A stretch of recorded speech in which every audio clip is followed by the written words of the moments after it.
Giablihan na kagahapon ang 121st Malasakit Center sa nasod. Anaa kini mahimutang sa Bontoc General Hospital sa Bontoc Mountain Province.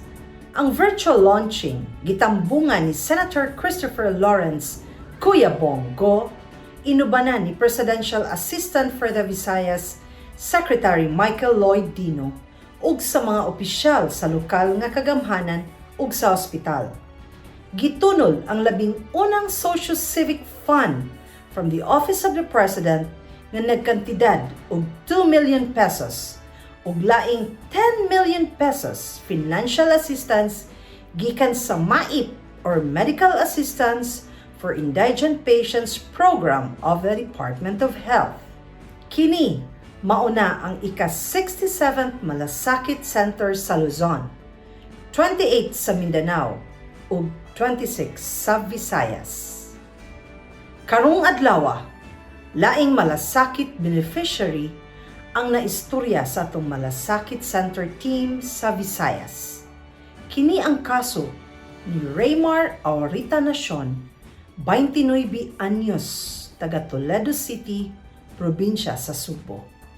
Nganong na-admit si Raymar ug pila ang iyang nabayran sa hospital?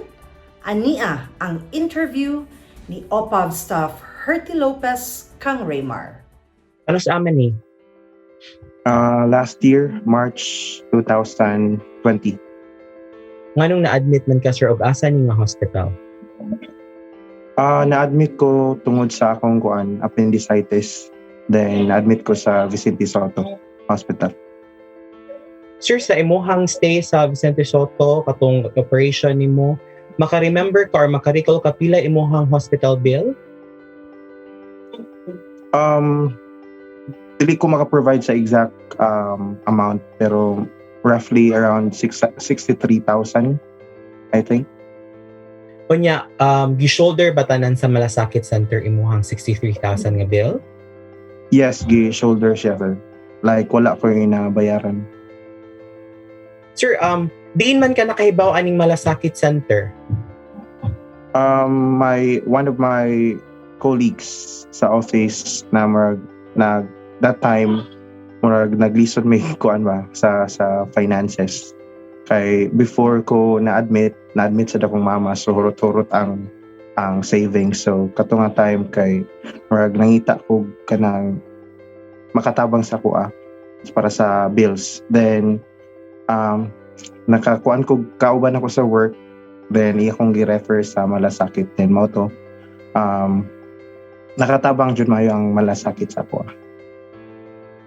Sir, ang Malasakit Center is a program under sa ato ang senador nga si Senator Christopher Lawrence Bongo o sa atong presidente si President Rodrigo Duterte. Naa ba kay mensahe alang nilang duha sa kini nga programa?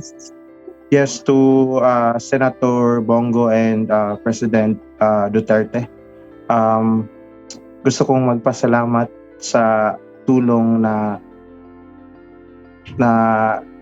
nakuha ko when it comes to my hospital bills. Malaking tulong po yun sa akin at sa pamilya ko.